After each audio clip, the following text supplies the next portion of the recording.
Hi, I'm Dan, the creator of Stra2go, the Strategening, and this is a developer update for the current rule set of Stra2go as of August of 2017. After today, the metagame DLC will have officially launched and you will be free to use any and all of the DLC characters from the trailer, as well as a few other characters that I am going to be revealing later in this video. Also, many of the game's original pieces have changed in some way, and I'm going to be spending the majority of the video talking about those changes. For those of you who don't know, Stra2go is a game that I made up that uses the basic board and rule set from regular Stra2go. Just like regular Stra2go, when two pieces attack, the higher piece wins, and the goal of the game is to capture the opponent's flag. Both sides also get 6 bombs, and besides those 6 bombs, every single piece on the board is unique. Every piece has its own identity, many of them move in ways that you wouldn't expect them to, and almost every piece has at least some kind of special ability. There are a bunch of zany characters in the cast, and seeing how the different characters and their abilities interact with one another is the reason that Stra2go is a lot more fun and interesting than regular Stra2go. Also, just like regular Stra2go, there are more lowered number pieces than there are powerful high numbered pieces. The breakup is a little bit different from the regular game, so I made a list showing the number of each piece you can have. You may notice at the bottom it says 7 special pieces. These are pieces such as the Spy from regular Stra2go, where they don't really have a set number and they attack differently than other characters. This list is going to become very important after today, because with the release of the DLC characters, there are now going to be more pieces in the game than there are spaces on the board, which means you are going to have some tough decisions to make as you assemble your team. With this in mind, I knew that some of the characters from the original Stra2go would be swept under the rug and forgotten about, either because they weren't very good or because they weren't being used to their full potential. I wanted to improve those pieces, so I'm happy to say that most of the changes I've made to the original cast have been buffs, and I've also either nerfed or limited some of the more annoying and spammable moves in the game.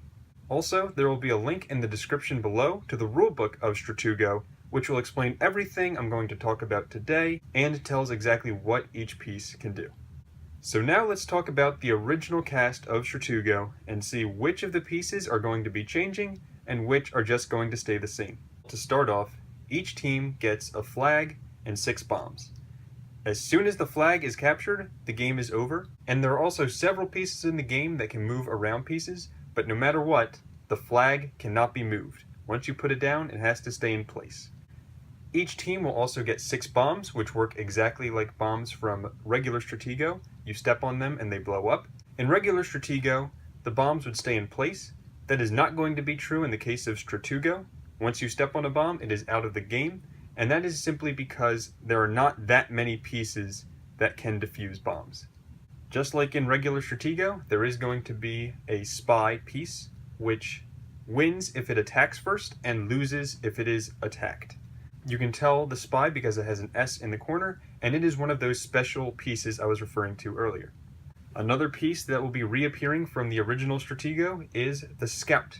The Scout is a 2 that can move any number of spaces down a row or column, but unlike the original Stra2go, the Scout has a scouting ability where it can tell a piece's identity, not just its number, but exactly what piece it is. And it can do that from up to 2 spaces away, not including diagonals. Also, whenever I use the word space in this game, it means either left, right, up, or down. It does not include diagonals unless I specifically say it includes diagonals. Scouting counts as a turn, and you cannot move and scout on the same turn. The Miner is another piece that will be making a reappearance in Stra2go. Just like in Stra2go, the Miner can defuse bombs, but unlike the original version, the Miner can move up to 3 spaces in one direction. The Miner has a value of 3, which means it's very vulnerable but can be a very useful piece in the end game when you're trying to find the opponent's flag and it's surrounded by bombs. The 10 in Stra2go is known for being the most powerful piece, and for that, I chose to use Trump. So Trump is the commander of the Stra2go army, and he will be your most valuable piece. Another thing to note is that no matter what kind of stats affect the pieces, they cannot get above 10, and no piece can go below a 1 in value. The next piece I'm going to talk about is the Diver. The Diver is symbolized with a D, and it is kind of the piece that really started it all with Stra2go. It was the first piece that me and my friends joked around about, and really spurred the conversation of what if we did have a Stra2go game just filled with stupid characters with stupid abilities and see how it played out. And the result was a lot of fun. So the way the Diver works is, first of all, it can enter the water. It is one of the few pieces in the game that can do that. The water is not one big space in Stra2go. It is 4 smaller spaces about the size of a normal Stra2go space. It's pretty easy once you actually see the board to understand that, and the Diver has a unique ability where the Diver can capture any piece on land that it is next to while staying in the water. It is almost invulnerable while it's in the water. It can be shot by ranged pieces, and it can be killed by most other pieces that enter the water.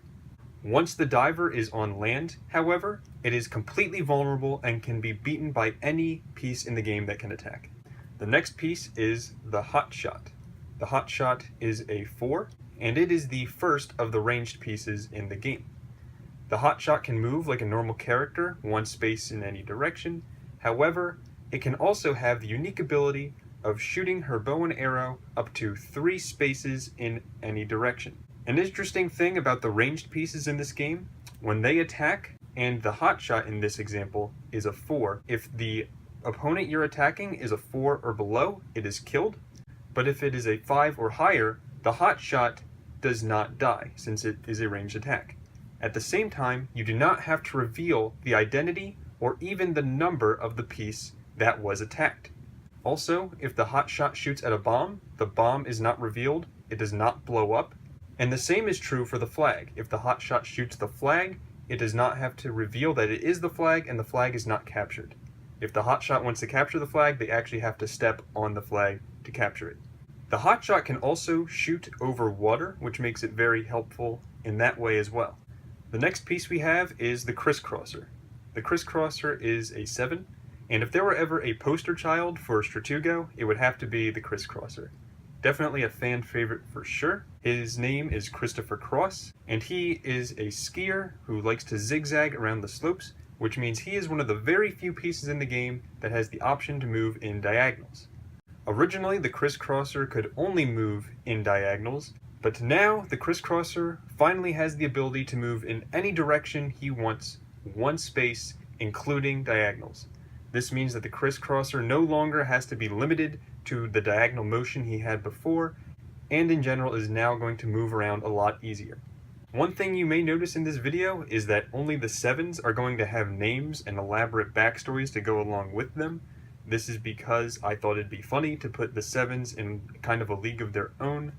I don't really have a better explanation other than that. I have made backstories for all of the characters, but I am still working on that, and I'm still deciding whether I even want to release that. The next piece we have up is the Gambler, and the Gambler is definitely one of the most interesting pieces in the game, because it has the power to take out a 10, but at the same time is so vulnerable it can lose to a 4. This is because the Gambler is one of those special pieces. Its symbol is a G, and the way he works is he carries around a revolver with half the bullets in it and spins the chamber, which means that it is a 50-50 whether or not you can kill pretty much any character in the game. There are a few exceptions to this rule. First of all, if the Gambler is attacked by a ranged piece, it automatically loses, which means he automatically loses to the Hot-Shot. And he also loses to any special abilities that automatically kill, such as the Diver. The Diver can automatically kill the Gambler. You can use anything you want to determine this 50-50. You can use a dice or a coin. The Ninja is another piece that is going to be receiving a change from the original version. The Ninja is a 4 that has the special ability that it can kill any piece in the game if it attacks backwards. Unfortunately, in the original Stra2go, this was very hard to do, and it was a pretty useless ability, which is why I am adding the ability for the Ninja now to be able to move 2 spaces. Next up, we have probably the most chaotic character in the game. It is the Suicide Bomber. The Suicide Bomber is essentially a walking bomb on the battlefield.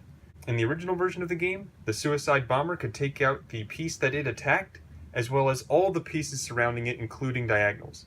That was pretty ridiculous, so then we toned it back to only include the 4 spots up, down, left, and right of the suicide bomber, and that was still pretty ridiculous. So then finally we settled on a happy place where the suicide bomber can only take out the piece that it attacks. Also, if a ranged attack attacks the suicide bomber blows up in place, and it does not take out anyone. The suicide bomber is also not a bomb, which means it cannot be defused by any piece in the game. One thing that we are now going to add with this developer update is a bigger blast radius for the suicide bomber if the suicide bomber runs into another suicide bomber or just a regular bomb.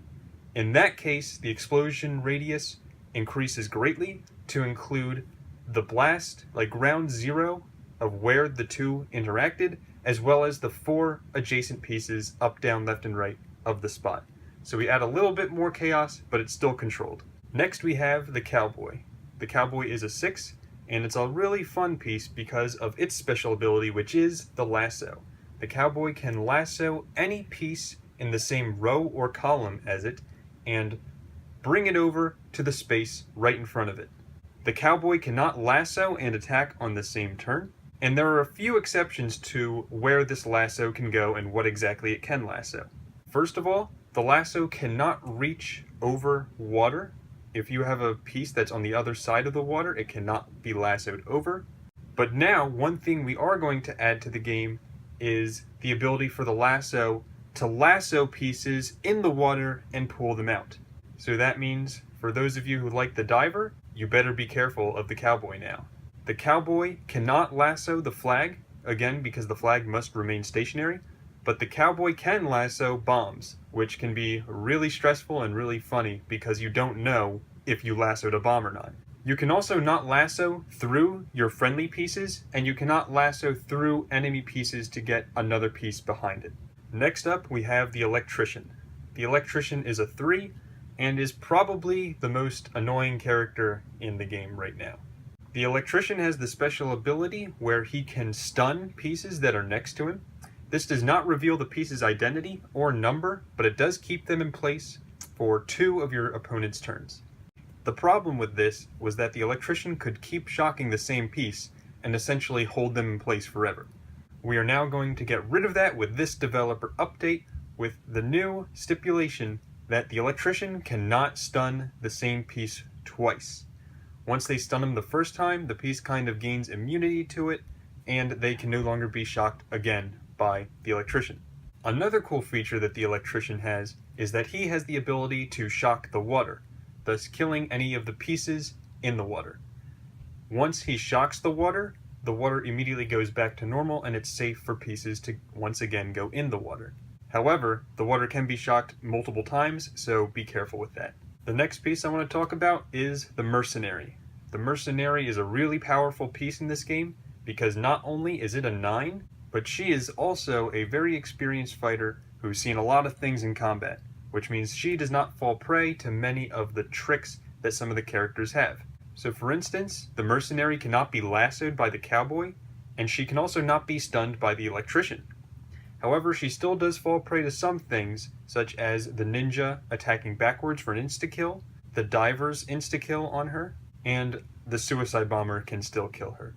Pretty much, if it's a special ability that can kill, it will kill the Mercenary, but other special abilities do not work on the Mercenary. Next up, we have the Dodger. She is another piece in this game that I just love.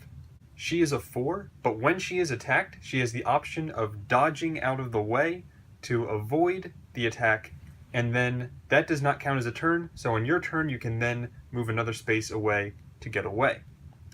Originally, the Dodger had an infinite number of dodges, so pretty much the only way to kill her was by cornering her, and that proved to be really annoying, so then after that we changed it so that she only had 1 dodge ability per game. But unfortunately that really limited her ability to be a useful member of Stra2go. So I am happy to say that in this developer update, we are going to change the Dodger for the better. I decided to follow something similar to the approach with the Electrician, and now the Dodger can dodge multiple times, but you cannot dodge against the same piece twice. The Dodger can avoid any attack in the game, and there's only one exception to that, and that's the Mercenary. The Mercenary has seen it all, so she knows how to kill the dodger without the dodger being able to dodge out of the way. Then there is the Hop-Scotcher. She is also known as Haley Hoppy Scotch, and she was the local hopscotch champion of the playground before becoming an Olympic gymnast and CIA field agent. As you can tell from the name and backstory, this is going to be another 7-piece. The way the Hop-Scotcher works is she can move 1 or 2 spaces, but only in one direction. She is not allowed to move in diagonals. She also has the unique ability that she is able to hop over friendly pieces or enemy pieces without attacking them. The Scientist is the next piece I'm going to be talking about, and with this developer update, the Scientist is going to have a huge set of changes. First of all, the Scientist used to only have the ability to carry a shield generator, which increased the value of all of the pieces surrounding it, not including diagonals, increased their number by 1. And this would only work when defending. That was a fun ability, but now the Scientist has been working in the lab and he has a few more inventions and toys he wants to try out, which is why his number has been moved from a 5 down to a 2 now. It is very a support-based character. So along with the shield generator ability, he now can have the option to carry a force field. The way the force field works is it protects against range attacks, like those of the hot shot, and this does protect the pieces surrounding the Scientist, including the diagonals. Now, if you remember from before, the way range units such as the hot shot work is that they shoot, and if you have a number 5 or above, it is safe, and you don't even need to say its number. Now, if let's say you have the Scientist who is a 2, and he is shot by a ranged piece, you can simply say it lives. You don't even need to say the Scientist or his force field is around. The third and final invention that you can choose from that the Scientist can have is a teleporter. So the way the teleporter works is the Scientist on his turn puts down the teleporter on the spot where he stands. From that point on, any piece of yours that steps on the teleporter teleports directly to the Scientist position. You just put it on an adjacent space to it.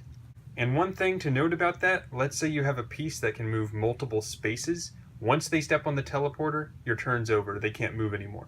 However, if your opponent's piece steps on the teleporter, then the teleporter is destroyed, and you only get to build 1 teleporter per game, so that ability would then be gone. One more thing to say about the Scientist, you can only choose 1 of those 3 inventions. You cannot have them all. And you have to tell your opponent from the beginning which invention you're going to use. Next up is another really fun piece, the Commando. The Commando is a 4, and he has this special ability where he can commando lunge at someone any number of spaces away down a row or column. If you do commando lunge someone, or just attack them in general, it is going to receive an attack bonus of +3. So the Commando becomes a 7 when attacking, but is just a 4 when being attacked. Yes, this is a reference to Modern Warfare 2, and although when you lunge at someone you don't have to, it is highly encouraged that you say Commando when you do it. The next piece we have is the Knight. The Knight is a 5 that, just like the Knight in chess, the Knight in Stra2go moves in an L shape. Originally when I had made the game, I had made the Knight an 8, which was a huge mistake because then the Knight could essentially just hop around the whole board and couldn't really be stopped unless he accidentally stepped on a mine. Then, to make the game more balanced, I had made him a 5, which he has been ever since. Next, we have the Average Joe. The Average Joe has really just been a joke/filler piece since he has been created. He is a 4 with no special abilities. Honestly, the only thing even interesting about the character is his backstory, which I had mentioned earlier. I had made backstories and lore for all of the characters. I still haven't decided whether or not I'm going to release that yet, since I'm not finished. I will decide later. Next we have the Avenger. The Avenger is a 4, and he fights for the ones he loves, which means he becomes overcome with rage when his friends die. What this means is that the Avenger has the special ability that when either attacking or being attacked by an enemy piece that has already captured one of your friendly pieces, the Avenger's number doubles, so he becomes an 8. The next piece I'm going to talk about was formerly known as the Sailor, but has now since been changed to the Captain. The captain is a 4, and she has the special ability of being able to enter the water as well. When she is in the water, she increases her number by adding 2 to it, so she's essentially a 6. She can also defeat the diver while in water. The captain is another one of those pieces that I thought may have needed a buff. So now, while the captain is in water, the captain can move in diagonals. This is also true for when attacking on land. The captain can now attack in diagonals onto the land, and it will keep that +2 bonus. Even when attacking onto land, it is a 6, but as soon as the attack's over, she becomes more vulnerable because she's on land, and she will then be a 4. The Cartographer is up next. She is a 5, and she has the unique ability of having a really advanced knowledge of the layout of the map, and she can move in any number of spaces, up, down, left, or right, and diagonals. So this piece is essentially just like a queen from chess. Now we're going to talk about the cannon. The cannon is the other ranged piece in the game, besides the hot shot. Just like the hot shot, the cannon can fire up to 3 spaces away. However, the cannon is a 5, but it cannot move. It is completely stationary and cannot be moved no matter what. Not by the lasso, not by anything. Similarly to the hot shot, if the cannon fires at a piece and has the same number as it, 5 or below, that piece is killed. If it's 6 or above, or is a bomb, then the piece is not killed and its identity is a secret. Also, one more thing about the cannon. After each time it fires, it has to spend 1 turn reloading, so you cannot use the cannon 2 turns in a row. Now we have another fun piece, and that is the Doggo. The Doggo has a value of 5.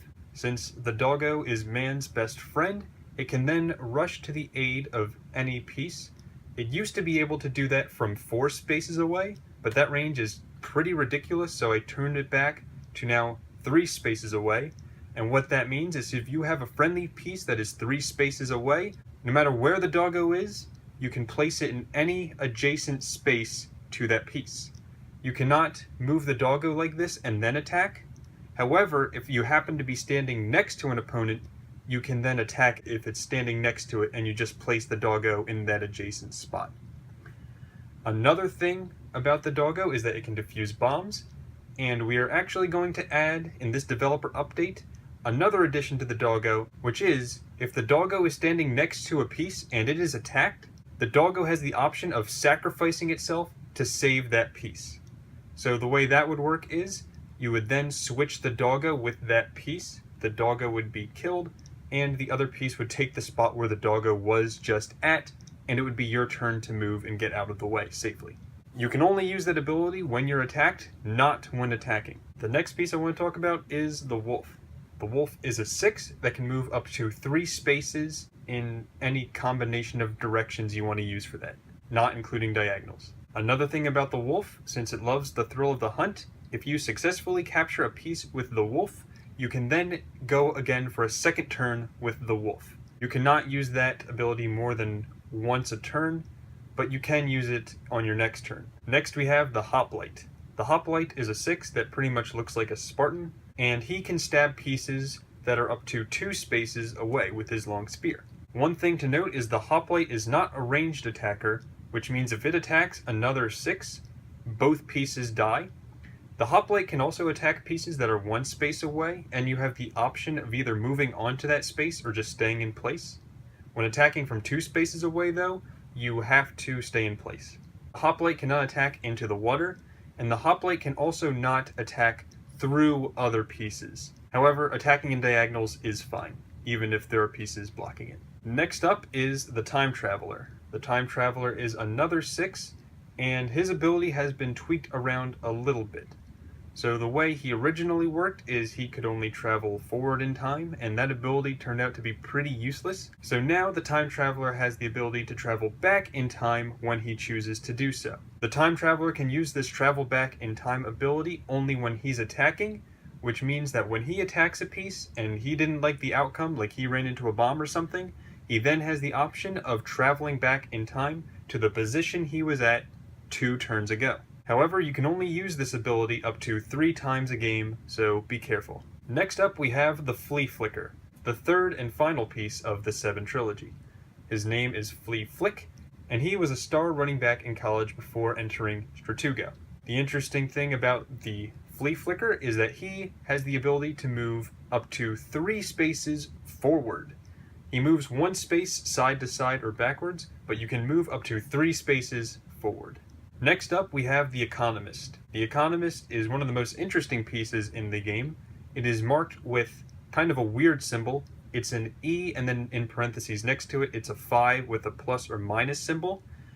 Don't get confused. The Economist is a special piece and counts as one of your 7 special pieces. The way the Economist works is it really depends on how many pieces you have captured versus how many pieces your opponent has captured. If you are up in the number of pieces on your opponent, then that means the Economist gets a boost equal to the number of pieces that you have taken from your opponent. It works as a net scoring, which means, let's say you have taken 3 of your opponent's pieces and your opponent has only taken 1. That means your Economist goes up in 2 from its initial 5 for a total of 7. However, the trade-off there, your opponent would then have an Economist of 5 minus 2, or 3, which means the Economist can be a very powerful or very weak piece, depending on how well you're playing. No matter how well or how bad it's going for you, the Economist cannot have a value greater than 10 or less than 1. Next up, we have the Infiltrator. The Infiltrator symbol is an I, which means it's a special piece.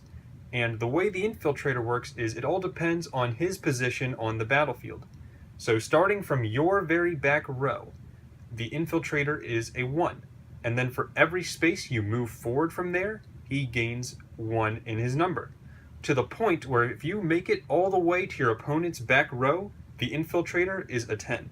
The Infiltrator can be a very powerful piece if you use him correctly. Next we have the Edgelord, another fan favorite. The Edgelord is an 8, and he has the unique ability of being able to sacrifice himself to resurrect any piece in the game that you lost. The one exception to this is that the piece that you bring back has to be a value of 8 or lower, which means you can't bring back your Mercenary or your Trump, and you also can't bring back your Infiltrator or your Economist if they would be higher than 8 when you bring them back. The resurrected piece is then placed on the spot of the Edgelord where he was standing, which means not only is the position, but also the identity of the piece you brought back is known to your opponent. Next we have the Priest. The Priest has the symbol P, and its number is actually determined by the number of pieces surrounding it. So the Priest value starts at 1, and then for every friendly piece surrounding it that isn't a flag or a bomb, its number increases by 1. And this actually does include diagonals, which means the Priest can have a maximum value of 9. The Priest also has the unique ability that it is able to move all of the pieces surrounding it, including diagonals, with it. There are a few exceptions to this rule. First of all, the Priest cannot move the flag or the cannon or bombs. Everything else, though, is fair game, and it even moves pieces such as the Knight that would normally move in an L shape. If the Priest moves it, it can only move 1 space, and this is actually the only time the Knight would be able to do that. The other exception to this is that the Priest can't move pieces if they're going to enter the water and they normally cannot enter the water. The last piece from the original Stra2go is the Taxi Driver. He has the symbol T, and he is a special piece that can move any number of spaces around the board. The Taxi Driver cannot attack, but he can be captured by literally any attack. The Taxi Driver cannot be used to capture the flag. The Taxi Driver can also take other pieces with him. When you do this, you need to be careful with how you're doing it, because first of all, if you do taxi a piece, you have to remain in the same orientation that you had before you started moving as at the end. The other thing about this is that the taxi driver's path may be blocked depending on how you have the taxi set up. So you need to be careful because the taxi driver can't necessarily reach anywhere around the board if the path is blocked. One more thing about the taxi driver is that every time he does move a piece, he has to take a turn where he cannot move because he has to refuel. You can taxi bombs, and it is a really fun strategy to do that, or even more fun to taxi the suicide bomber straight into your opponent's base.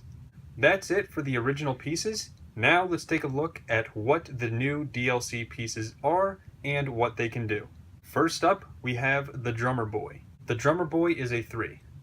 The Drummer Boy has a special ability that kind of works like the Scientist's shield generator, except that the Drummer Boy increases the attack of one of your pieces by 1 in any of the spaces surrounding it, not including diagonals. This holds true whether you're attacking from a space next to the Drummer Boy or you attack into a space next to the Drummer Boy. Another thing, you don't have to reveal that the Drummer Boy gave the attack bonus. You can just say the new value of the piece that was affected by the Drummer Boy. The next piece we have is the Magician. The Magician is a 2, and with his cunning tricks and sleight of hand, he is actually able to swap positions with another piece, up to 3 spaces away. The one exception to this is that you cannot switch places with the same character more than once. The next piece we have is kind of a long one to explain, and it is the Hypnotist. The Hypnotist is a 3, and its special ability is the ability to hypnotize your opponent's piece and make them go on your side. This effect lasts on that piece for the rest of the game until you can kill the Hypnotist. Once the Hypnotist is killed, the piece then goes back to the normal side. If you instead kill the piece that was hypnotized, then things follow a little bit differently. First of all, you can only use the Hypnosis ability once in the game, so after that the Hypnotist is kind of useless. And the actual piece, if you kill it, goes to your opponent's graveyard. There are also some weird rules with killing hypnotized pieces that affect the Edgelord and the Economist. It takes a while to explain, so I'm just going to include that in the rules in the description. You can also not hypnotize bombs, the flag, the cannon, or the catapult, and you also cannot hypnotize the Mercenary. That's another one of those tricks that the Mercenary can get out of. If any of your hypnosis attempts fail, that does not count as your single use of hypnosis. You get another try at it. Next we have the Detective. The Detective is a 4, and his special ability is that if he can successfully capture any piece without dying, then the position of your opponent's flag is revealed. Next up is the Identity Thief. The Identity Thief is an 8 that has the potential to become any piece it captures. The Identity Thief does not have to turn into that piece, it has the option to, but when it does copy the identity, it copies everything, from special abilities to the number of the piece as well. It can also take hold of pieces such as the Economist, where the value of the piece would then switch from your opponent's economy to reflect your own economy. And now I have a special treat. I would like to reveal one of the new pieces that can be used in the metagame DLC.